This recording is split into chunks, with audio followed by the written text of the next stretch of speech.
بسم اللہ الرحمن الرحیم نحمده ونصلی ونسلم علی رسوله الکریم اما بعد۔ سورہ قیامہ کے بعد اگلی سورت سورہ دہر ہے، جس کی 31 آیات اور 2 رکوع ہیں۔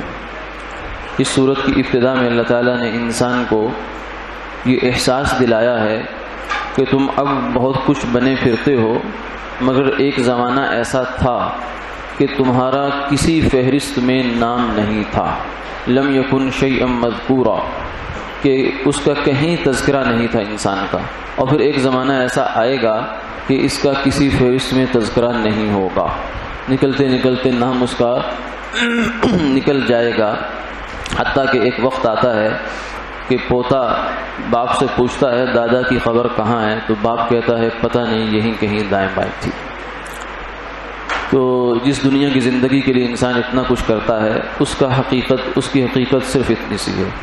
اس سورہ مبارکہ میں فرمایا وَيُطْعِمُونَ الطَّعَامَ عَلَىٰ حُبِّهِ مِسْكِينًا وَيَتِيمًا وَأَسِيرًا، کہ نیک لوگوں کی صفات ہیں، جن میں سے ایک صفت یہ ہے کہ وہ اللہ کی محبت میں مسکین کو، یتیم کو اور قیدی کو کھانا کھلاتے ہیں، یعنی ایسے لوگ جو بیچارے محتاج ہیں ان کی مدد کرتے ہیں، ان سے تعاون کرتے ہیں، یہ مومنین کی صفت ہے۔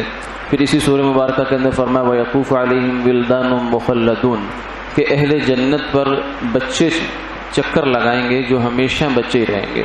اس لیے فرمایا کہ دنیا میں اگر اللہ تعالیٰ اولاد کی نعمت عطا فرما دیں تو ان کا کرم ہے، لیکن اگر نہ بھی ملے تو دل چھوٹا نہ کریں، انشاءاللہ جنت میں بچے ہی بچے، اور جنت کے بچے ایسے ہوں گے کہ جو بچے ہی رہیں گے۔ یہاں کے بچے جو ہیں وہ آج بچے ہیں، لیکن پھر کل کو بڑے ہو جاتے ہیں، پھر وہ بچپن کی ان کی شرارتیں، بچپن کی معصومیت، بچپن کی باتیں وہ تو سب ختم ہو جاتی ہیں، لیکن جنت کے بچے ایسے ہوں گے کہ جو ہمیشہ بچے رہیں گے۔ یعنی یہ جو انسان کے اندر بچوں سے کھیلنے کی اور ان کے ساتھ دل لگی کرنے کی ایک جو خواہش ہے، اللہ اس خواہش کو بھی جنت میں پورا فرمائیں گے۔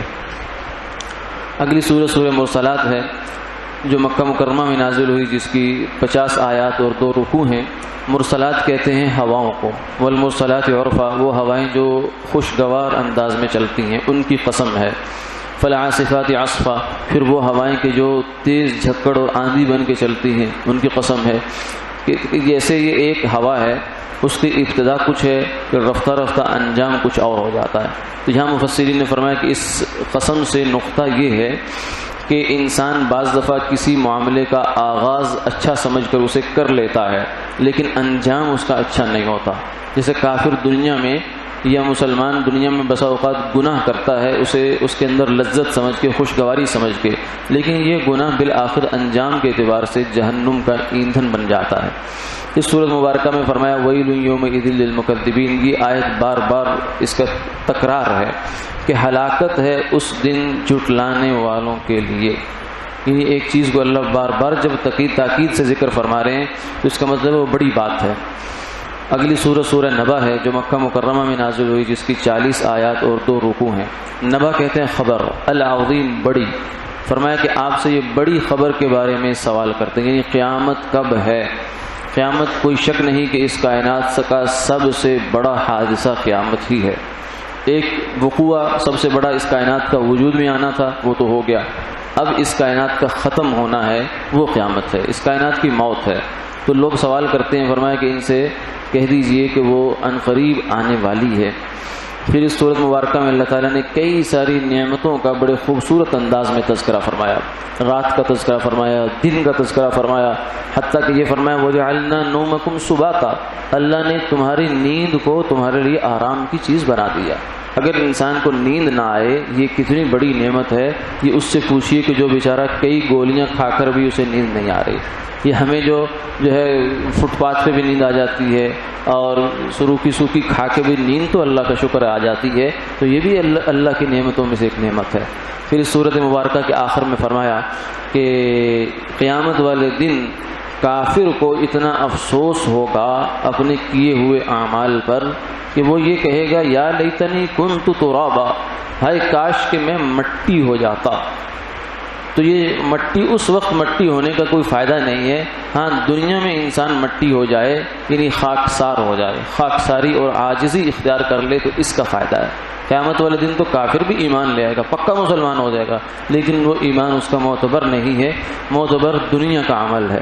اگلی سورہ سورہ نازعات ہے جو مکہ مکرمہ میں نازل ہوئی، جس کی 46 آیات اور 2 رکوع ہیں۔ نازعات کا مطلب ہے کھینچنے والے، تو یہاں نازعات سے مراد وہ فرشتے ہیں جو کافروں کی روحیں کھینچنے والے ہیں۔ اور فرمایا والنازعات غرقا والناشطات نشطا والسابحات سبحا۔ یہ فرشتوں کی مختلف قسم ہیں۔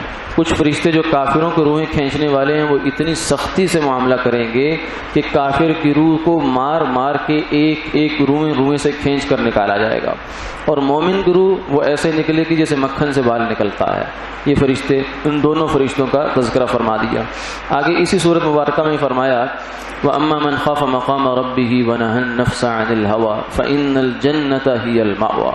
اسی کو ہمارے ایک بڑے بزرگ تھے، وہ فرمایا کرتے تھے کہ جنت کوئی دور نہیں ہے، اور جنت کوئی مشکل بھی نہیں ہے اس کا حاصل کرنا، نہ دور ہے نہ مشکل ہے، بس ایک قدم ہے، دوسرا قدم جنت میں، ایک قدم رکھنا ہے نفس کی گردن پر۔ وَأَمَّا مَنْ خَافَ مَقَامَ رَبِّهِ، اللہ سے ڈر گیا، وَنَهَى النَّفْسَ عَنِ الْهَوَىٰ، اور اپنے نفس کو خواہش کی پیروی سے روک لیا کہ خواہش کی پیروی نہیں کروں گا، اللہ کی بات مانوں گا۔ فَإِنَّ الْجَنَّةَ هِيَ الْمَأْوَىٰ، دوسرا قدم فرمایا جنت میں ہے۔ آگے سورہ عبسہ ہے، یہ بھی مکہ مکرمہ میں نازل ہوئی، 42 آیات ہے، 1 رکوع ہے۔ اس کا واقعہ پس منظر اور شان نزول یہ ہے کہ سرکار دو عالم صلی اللہ علیہ وسلم ایک دفعہ سرداران مکہ کے ساتھ بیٹھے، ان کے ساتھ کچھ ان کو بات سمجھا رہے تھے کہ اتنے میں ایک نابینا صحابی ابن ام مکتوم وہ تشریف لے آئے، اور آ کر دوری سے، ان کو نہیں اندازہ تھا کہ آگے مجلس میں کون لوگ بیٹھے ہیں، آ کر پوچھنے لگے یا رسول اللہ فلاں آیت کیسے ہے، فلاں آیت کا کیا مطلب ہے، مطلب جو ایک سوال سیکھنے کا سوال ہے وہ فرمانے لگے۔ آپ کے چہرے پر ناگواری کے آثار ظاہر ہوئے کہ یہ بے موقع بات ہے، ان کے ساتھ تو بات بعد میں بھی ہو سکتی ہے، یہ موقع کچھ اور ہے، اور اگر میں ان کو چھوڑ کر ادھر متوجہ ہوتا ہوں تو سرداران قریش جو ہیں یہ ناگوار گزرے گا ان کو، اور پھر شاید یہ موقع ہاتھ نہ آئے۔ تو آپ کو یہ نہیں تھا کہ آپ کوئی ان کے سرداری کو پروٹوکول دے رہے تھے، نہیں، بلکہ مقصد یہ تھا کہ ان کو ہدایت کے لیے جو آپ کی حرص تھی وہ اس کے پیچھے کار فرماتی، اور ابن ام مکتوم کو نعوذ باللہ حقیر نہیں سمجھ رہے تھے، لیکن اس کے باوجود بھی اللہ کو اپنے پیغمبر صلی اللہ علیہ وسلم کے صحابہ فرمایا اتنے محبوب ہیں کہ خود اپنے محبوب بھی اگر ناگواری کا اظہار کریں تو اللہ کو شکایت ہو جاتی ہے۔ فرمایا عبس وتولی، اس کو شکایت کے انداز میں بیان فرمایا۔ آپ صلی اللہ علیہ وسلم پھر ان صحابی کو جب یہ تشریف لایا کرتے تھے تو فرماتے تھے مرحبا بمن عاتبنی فیہ ربی، آؤ جی آؤ، واہ جی واہ، آؤ جی، خوش آمدید اس شخص کو جس کی وجہ سے میرے رب نے مجھے میرے ساتھ عتاب کا معاملہ کیا۔ اس کو حضرت امیر شریعت سید عطا اللہ شاہ بخاری رحمہ اللہ تعالی اس کا پنجابی میں بڑا خوبصورت ترجمہ فرمایا کرتے تھے، فرماتے تھے آؤ میرے یارا جدی وجہ تو میرے رب نے مینو مینا دیتا ہے۔ مینا ہوتا ہے نا پنجابی زبان کا لفظ، تو بڑا لطیف خفیف سا ترجمہ ہے جو عتاب کا ویسے اردو میں عتاب کے معنی میں کیا جائے تو وہ ذرا لفظ زیادہ ثقل ہو جاتا ہے، دربار رسالت کے ادب کے تھوڑا منافی ہے، تو پنجابی میں مینے کا لفظ بڑا خوبصورت ترجمہ بنتا ہے اس کا۔ اگلی اسی صورت مبارکہ میں ایک لفظ ہے وفا کہتا ہوں ابا، کہ اللہ تعالیٰ نے جو ہے وہ تمہارے لیے پھل اور میوے اگائے۔ اس میں ایک ابا کا لفظ ہے جس کا مطلب گھاس ہے، لیکن یہ لفظ عربی زبان میں ذرا مطلب یہ ہے کہ قلیل الاستعمال تھا۔ تو حضرت عمر رضی اللہ تعالیٰ کے زمانے میں ایک صاحب ایسے تھے کہ جو اس طرح کے چٹکلے پکڑتے تھے جو عام طور سے لوگوں کو پتہ نہیں ہوتے، اور پھر مختلف لوگوں کے پاس جا کے سوال کرتے تھے اس کا کیا مطلب ہے، اس کا کیا مطلب ہے، اس کا کیا مطلب ہے۔ جیسے کچھ لوگوں کا عادت ہوتی ہے شروع میں انگریزی زبان سیکھتے ہیں تو وہ کوئی پریکٹیکل یا کوئی کتاب پکڑ کر سبزیوں کے مشکل نام پوچھنا شروع کر دیتے ہیں اگلے کو پزل کرنے کے لیے۔ مقصد علم کی تحصیل نہیں ہوتی بلکہ اگلے کو جو ہے وہ زچ کرنا ہوتا ہے۔ تو ایک صاحب ایسا کیا کرتے تھے، ابن زبی ان کا نام تھا۔ تو عمر رضی اللہ تعالیٰ عنہ سے انہوں نے پوچھا کہ فاکہہ کا مطلب تو پتہ ہے مجھے، ابا کا مطلب کیا ہے؟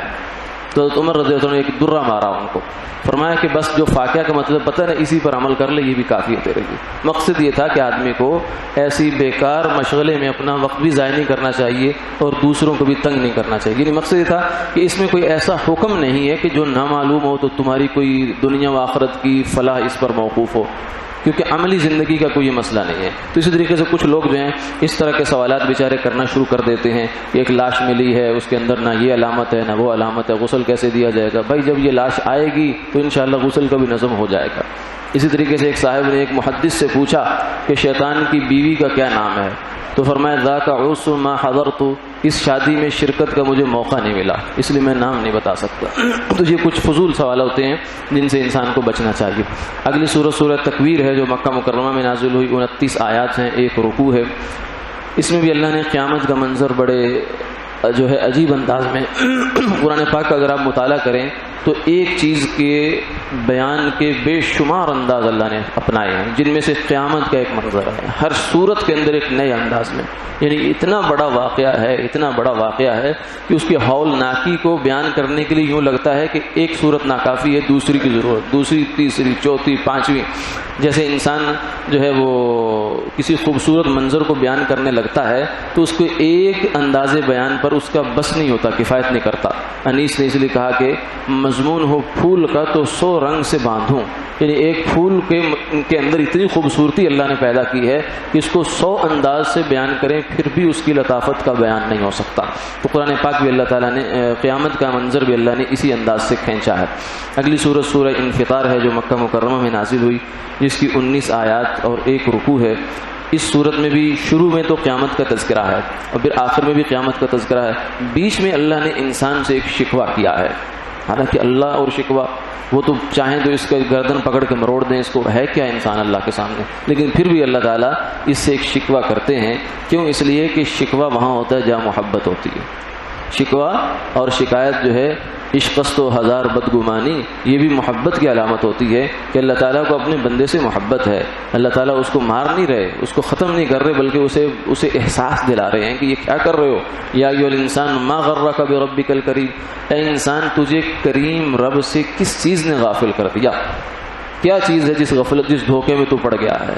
کس چیز نے؟ الذی خلقک فسواک فعدلک فی ای صورت ما شاء رکبک، وہ اللہ کہ جس نے تیرے وجود سے لے کر، تو عدم تھا، کچھ نہیں تھا، تجھے وجود بخشا، پھر تجھے انسان بنایا، پھر انسان کے بعد مسلمان بنایا، مسلمان کے بعد سرکار دو عالم صلی اللہ علیہ وسلم کی امت میں بغیر کسی عرضی کے، بغیر کسی درخواست کے تجھے پیدا کیا، اور پھر تیرے 360 جوڑ اور پتہ نہیں کتنے تیرے اندر کے نظام ہیں، اس کو ہر وقت تو سو جاتا ہے لیکن تیرا خدا نہیں سوتا، لا تأخذہ سنۃ ولا نوم، وہ تیرے ساتھ ہے۔ ایک منٹ کے اندر کہتے ہیں انسان پر کینسر کا خطرناک وائرس 19 دفعہ حملہ کرتا ہے، تو اس کو کون تجھے موت کے منہ سے بچاتا ہے؟ گویا کہ موت بڑھتی ہے اللہ روکتے ہیں، موت بڑھتی ہے اللہ روکتے ہیں۔ فرمایا ما غرک بربک الکریم، اے انسان تجھے ایسے کریم رب سے کس چیز نے غفلت میں ڈال دیا؟ اس لیے غفلت سے باز آ اور اللہ تعالیٰ کے احکامات پر چل کر زندگی گزار اور اسے راضی کر۔ وآخر دعوانا الحمد للہ رب العالمین۔